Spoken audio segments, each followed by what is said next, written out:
Constantin, né à Nessus, aujourd'hui en Serbie, est le premier empereur à s'être converti à la foi chrétienne en 312. Revenons une vingtaine d'années plus tôt. L'Empire romain était dirigé par 2 empereurs et 2 co-empereurs, ce qu'on appelle la tétrarchie. Mais 4 couronnes pour un seul royaume ne manquent pas de susciter convoitises et rivalités. La guerre entre les prétendants est donc inévitable. Il est très frappant de constater que la guerre civile qui se déroule en 312 oppose donc Constantin, qui contrôlait l'Espagne, la Gaule et la Bretagne, qui était le fils d'un des tétrarques, Constance Chlore, légitimé par les 3 autres. Donc elle oppose Constantin à un personnage nommé Maxence. Maxence a pris le pouvoir en novembre 306 à Rome par un coup d'État, lui aussi. Mais à la différence de Constantin, c'est un coup d'État qui n'a jamais été reconnu par les autres empereurs.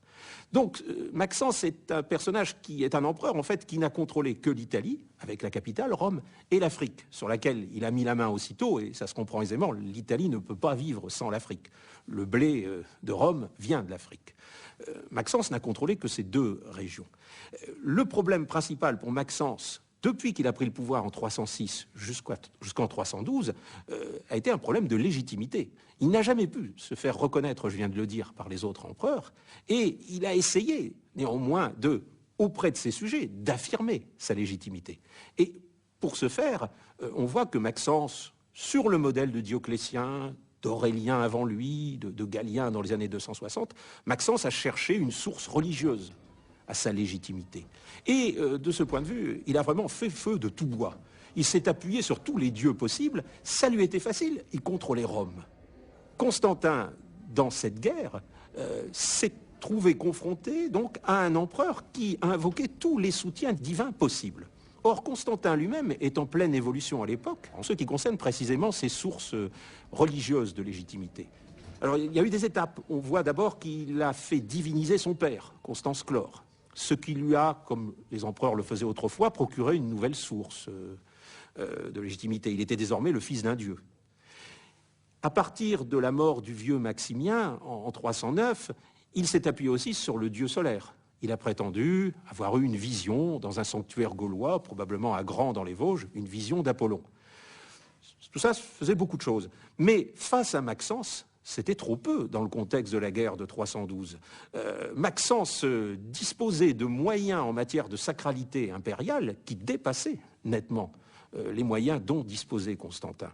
Et on peut se demander donc, en tout cas l'hypothèse mérite d'être formulée, si dans cette surenchère, dans cette compétition à la fois militaire, politique et religieuse en termes de sacralité, Constantin n'en est pas venu à se dire que le seul moyen de battre Maxence dans ce combat, c'était d'invoquer le soutien d'un dieu encore plus puissant, plus universel que tous les dieux que Maxence a invoqués, et un dieu auquel Maxence n'avait pas songé.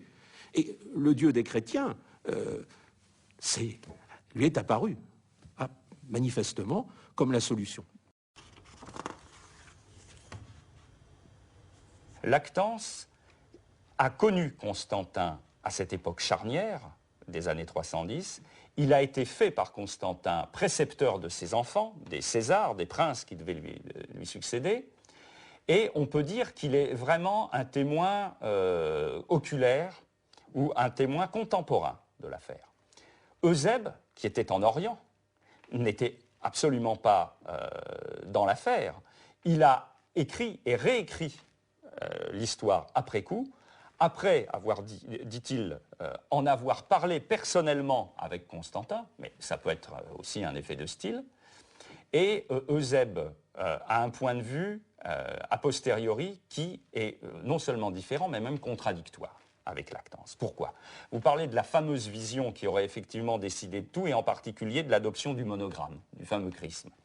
Pour Lactance, qui écrit quelques années après que Constantin se soit emparé de l'Italie, pour Lactance, il s'agit d'un rêve, d'un songe. Constantin, endormi, aurait eu un message céleste qui lui aurait dit qu'il devait adopter un signe et le porter éventuellement sur le bouclier de ses troupes. Eusèbe nous raconte une toute autre histoire. C'est une véritable mise en scène, presque cinématographique, d'une vision collective cette fois-ci. C'est plus le seul Constantin. C'est son armée qui, descendant vers le sud, allant affronter les troupes de Maxence, et témoin, un peu comme dans un film hollywoodien, d'une mise en scène céleste où les nuages s'écartent et un rayon apparaît, et avec ce rayon, la forme du chrisme, et un ange dit, voilà, vous devez porter ce signe, par ce signe, tu vaincras. Donc, c'est deux choses complètement différentes, parce que les dates sont aussi différentes. Lactance situe le rêve de Constantin juste avant la bataille du pont Milvius. Constantin est aux portes de Rome. Il va affronter son rival, et c'est à ce moment-là que, dans la nuit, il a dans son rêve la vision. Si on suit Eusèbe, on est encore avant, on est en Gaule, on descend vers le sud, affronter le destin, c'est-à-dire la prise de Rome qui n'a rien d'évident, car l'armée de Maxence est tout à fait redoutable en réalité pour Constantin. Et on se demande donc pourquoi, quelle idée Eusèbe a-t-il eu de contredire son collègue Lactance et de mettre une scène pareille? C'est qu'il y avait une autre tradition, et une tradition parfaitement documentée par un texte tout à fait officiel, qui est le panégyrique, donc le discours d'action de grâce et le discours de remerciement, prononcé en 323 par un orateur qui est Nazarius, et prononcé non pas devant Constantin, mais prononcé devant certains de ses fils à l'occasion, je crois, des quinquennales de leur accession. Et Nazarius, qui est un rhéteur, un orateur plutôt de tendance païenne, nous rapporte une tradition très étrange, selon laquelle, peu de temps avant la victoire de Constantin sur Maxence, l'armée de Constantin aurait été assistée par une seconde armée descendue du ciel, une armée solaire, faite de guerriers colossaux et lumineux, et conduite, ni plus ni moins, que par le père divinisé de Constantin, Divus Constantius, Constance Chlore, qui serait ainsi descendu du ciel pour aider sa progéniture à s'emparer du pouvoir, donc en sorte en délégué du dieu solaire. Donc, on comprend, après coup, ce qui s'est passé. Lactance, de façon très discrète, indiquait que Constantin avait eu un songe qui l'avait amené vers le christianisme, au moment même où se diffusait la tradition inverse d'une intervention de l'Apollon solaire très spectaculaire en faveur de Constantin.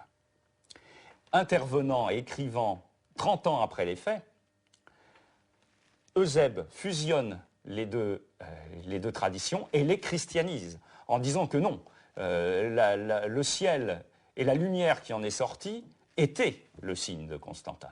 Mais si on remonte à ses prédécesseurs et aux gens qui étaient sur place, ou dans l'entourage, disons, comme Lactance, il n'en est, et en fait, le récit d'Eusèbe n'a aucune crédibilité. Ce récit a longtemps été considéré comme une conversation privée entre Constantin et Eusèbe. Car on pense à tort qu'Eusèbe et Constantin se côtoyaient. En réalité, Eusèbe était évêque en Palestine, à des milliers de kilomètres de la cour impériale. Il ne rencontra Constantin qu'à 4 reprises, toujours lors de réunions d'évêques. Donc je pense que ce récit tiré de la vie de Constantin est un récit indirect de ce que Constantin a dit aux évêques, que ce soit lors du concile de Nicée, que ce soit lors du banquet après ce concile. En 312, Constantin conquiert l'Empire sous la bannière du Christ. Sa victoire au pont Milvius lui assure de régner seul, sans adversaire, sans partage.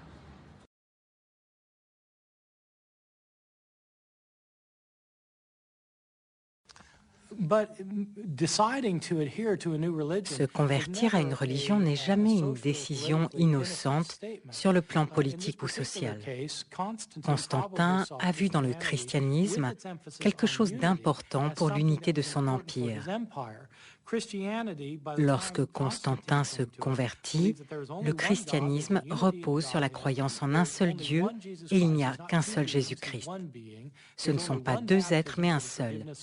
Il n'y a qu'un baptême pour absoudre les péchés, qu'un seul chef de l'Église de Rome. C'est une religion qui privilégie l'unité. Constantin soutient cette vision unitaire du christianisme pour unifier son empire. La théologie chrétienne a aussi des conséquences pour la vie sociale et politique.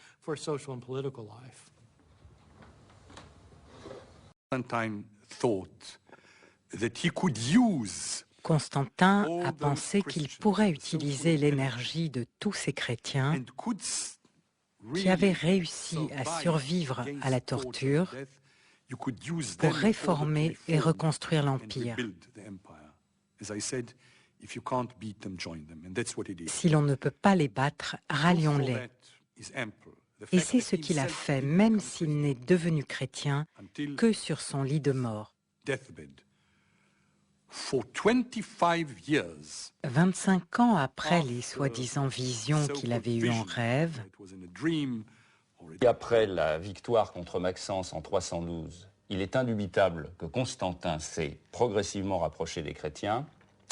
En revanche, l'idée d'une conversion directe de Constantin au christianisme dès cette date est démentie par l'iconographie de ces monnaies. En effet, à partir de 310, Constantin s'est placé sous la protection très active du dieu solaire et a mis en valeur le culte solaire sur ces monnaies d'une façon quasiment inouïe. Il a en particulier frappé plus que toutes les autres images des représentations du soleil avec la légende Sol Invicto Comiti, c'est-à-dire le soleil invaincu ou invincible compagnon de l'empereur, et ce jusqu'à la fin des années 310. Dans les années 320-321, on représente Constantin se fait mettre en scène avec le soleil qui le couronne à la place de la victoire ou qui lui tend le globe de la puissance sur l'Empire romain. C'est un premier point. Par ailleurs, le monogramme constantinien apparaît très tôt, effectivement, en épigraphie, dès fin 312, début 313 sur des inscriptions d'Afrique du Nord et sur le monnayage dès 315. Seulement, à cette date, on ne peut absolument pas dire qu'il s'agisse réellement d'un symbole chrétien. Car, par exemple, en Afrique du Nord, il apparaît sur des inscriptions liées, des inscriptions officielles, liées uniquement au nom de Constantin, comme une sorte de signe distinctif, presque de logo, de signe de protection, de signe de victoire. Sur les monnaies, il apparaît en 315 sur des médaillons d'argent de l'atelier de Ticinum, c'est-à-dire Pavie en Italie, et sur des monnaies beaucoup plus courantes, il y en a ici, à Siskija, Sisak en Yougoslavie, dès 319. Mais à ce moment-là, il faut voir de quoi il s'agit. Il s'agit juste d'une décoration très discrète, portée sur le casque de l'empereur, comme signe, encore une fois, de victoire. Et concernant les monnaies de Sisak, en plus, ce thème du chrisme ou du monogramme constantinien alterne avec des étoiles solaires. C'est-à-dire qu'on a l'ambivalence étoile de sol ou monogramme constantinien. Et je dirais plus largement que même après, encore dans les années 320, on ne peut pas voir une thématique proprement chrétienne apparaître sur les monnaies de Constantin. Ce qui se passe, c'est que les thèmes trop païens s'estompent progressivement et qu'on reste dans une espèce de flou en célébrant la dynastie, en célébrant la victoire, en célébrant les empereurs qui l'ont précédé, son père en premier lieu, et qui fondent sa légitimité, ou Divus Claudius. Et pour moi, le tournant réel qu'on peut figurer à partir des monnaies vers une imagerie chrétienne se situe à la mort. Ce qui change avec Constantin, c'est qu'il a vraiment un protecteur qui lui a donné la victoire. La preuve est dans le résultat. Très vite, les élites chrétiennes de sa cour vont lui confirmer que ce protecteur, c'est Jésus, le Christ. Vous en avez peut-être entendu parler par votre mère, votre père s'intéressait à lui. Regardez comme il travaille maintenant pour vous. Il vous offre l'Empire, prenez-le.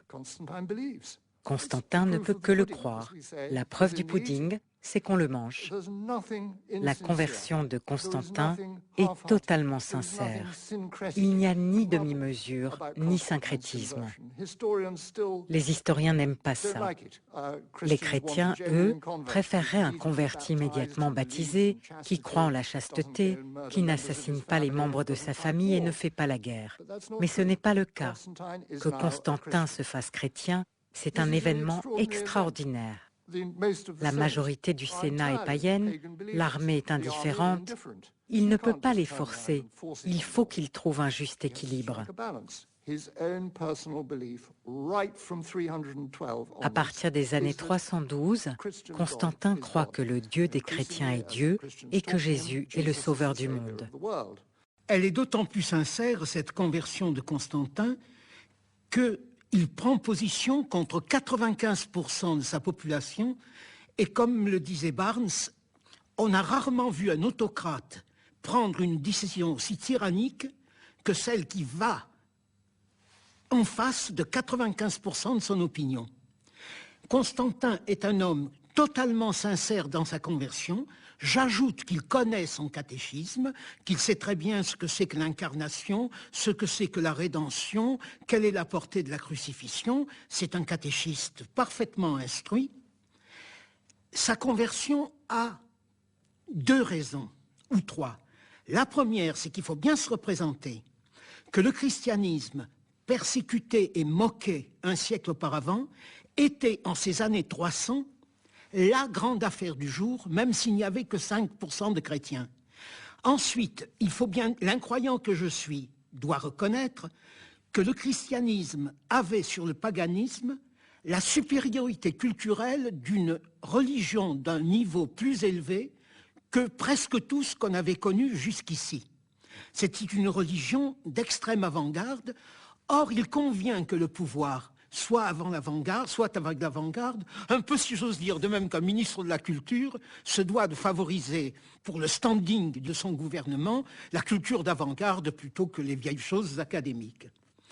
Donc, c'était le grand problème du jour. Ensuite, Constantin est empereur, il a cru sincèrement, et il a cru d'autant plus sincèrement qu'il fait partie de la dignité du trône d'avoir la grande religion. C'est là aussi une question de dignité de son trône. Le grand empereur qu'il veut être et qu'il est arrivé à être, même indépendamment de sa conversion, bien sûr, un grand empereur doit avoir une grande religion.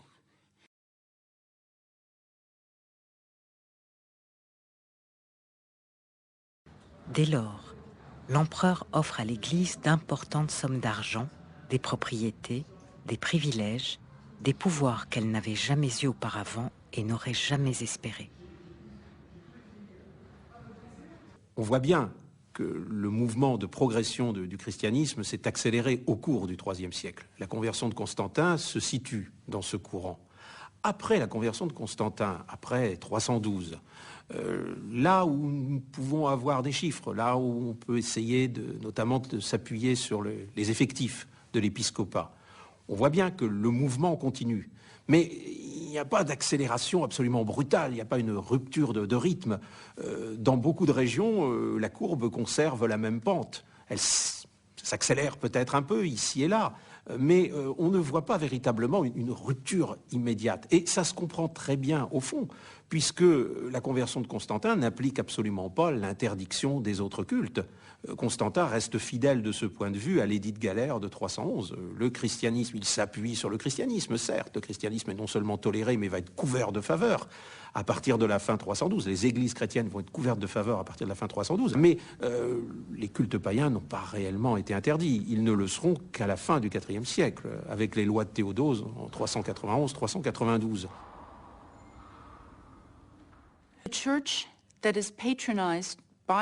L'Église, parrainée par Constantin, voit sa situation se retourner de manière étonnante parce que la protection de l'empereur représente plus que de la bienveillance, c'est de l'argent. Les évêques reçoivent de l'argent public pour construire des édifices, pour faire des copies de la Bible, pour organiser la charité. Ils exercent même des fonctions de magistrats. Ils prennent un énorme pouvoir comme politiciens locaux s'ils appartiennent à la bonne communauté chrétienne. La conversion de Constantin a été extrêmement importante pour la visibilité du christianisme. De très grosses sommes sont octroyées aux communautés chrétiennes pour la charité, pour construire des édifices. Mais ce n'est pas parce qu'un empereur s'est converti que le reste du monde devient chrétien.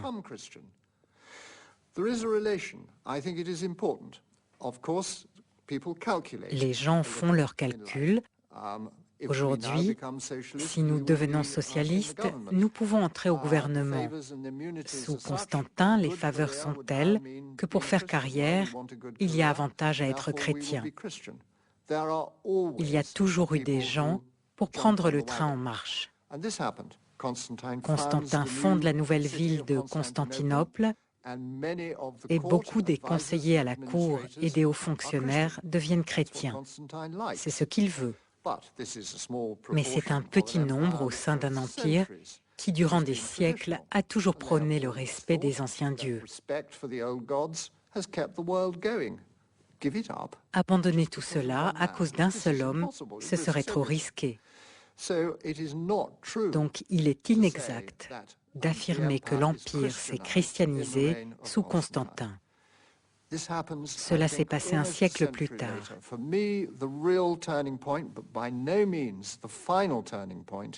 Le tournant n'aura lieu qu'au début du 5e siècle, avec le règne de Théodose II dans l'Orient grec, dans les années 410-420, quand les intellectuels païens se sont retrouvés en minorité.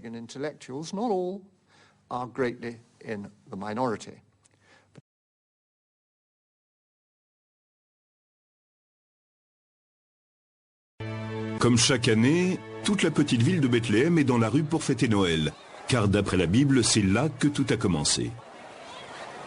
Des chrétiens du monde entier viennent célébrer l'événement dans l'église de la Nativité, sur le lieu où le Christ est né. Sous l'église se trouve la grotte de la Nativité, un des lieux les plus sacrés de la chrétienté. Depuis des siècles, les chrétiens la célèbrent comme le berceau de leur Seigneur.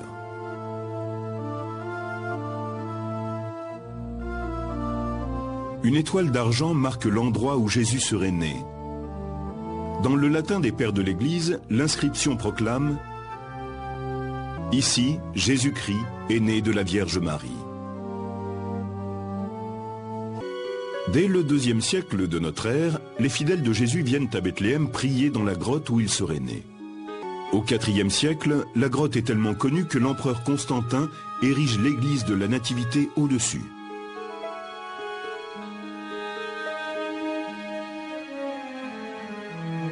Mais à cette époque, à Bethléem, on vénérait aussi un dieu païen, un dieu qui était adoré des siècles avant la naissance de Jésus.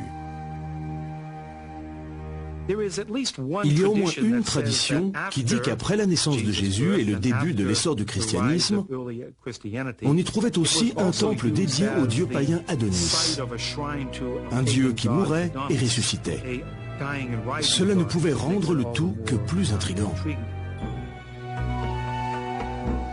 Beau mais condamné par le destin, Adonis était l'amant de Vénus, la déesse romaine de la fécondité et de l'amour. Dans le mythe, Adonis meurt de mort tragique chaque année. Et chaque année, comme la nature reverdit au printemps, la déesse lui accorde une nouvelle vie.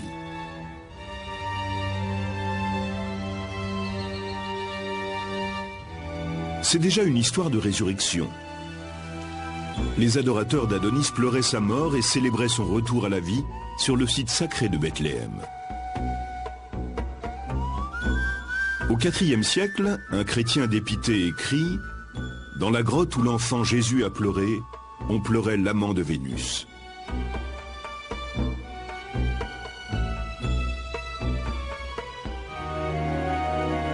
Cette coïncidence a intrigué de nombreux spécialistes.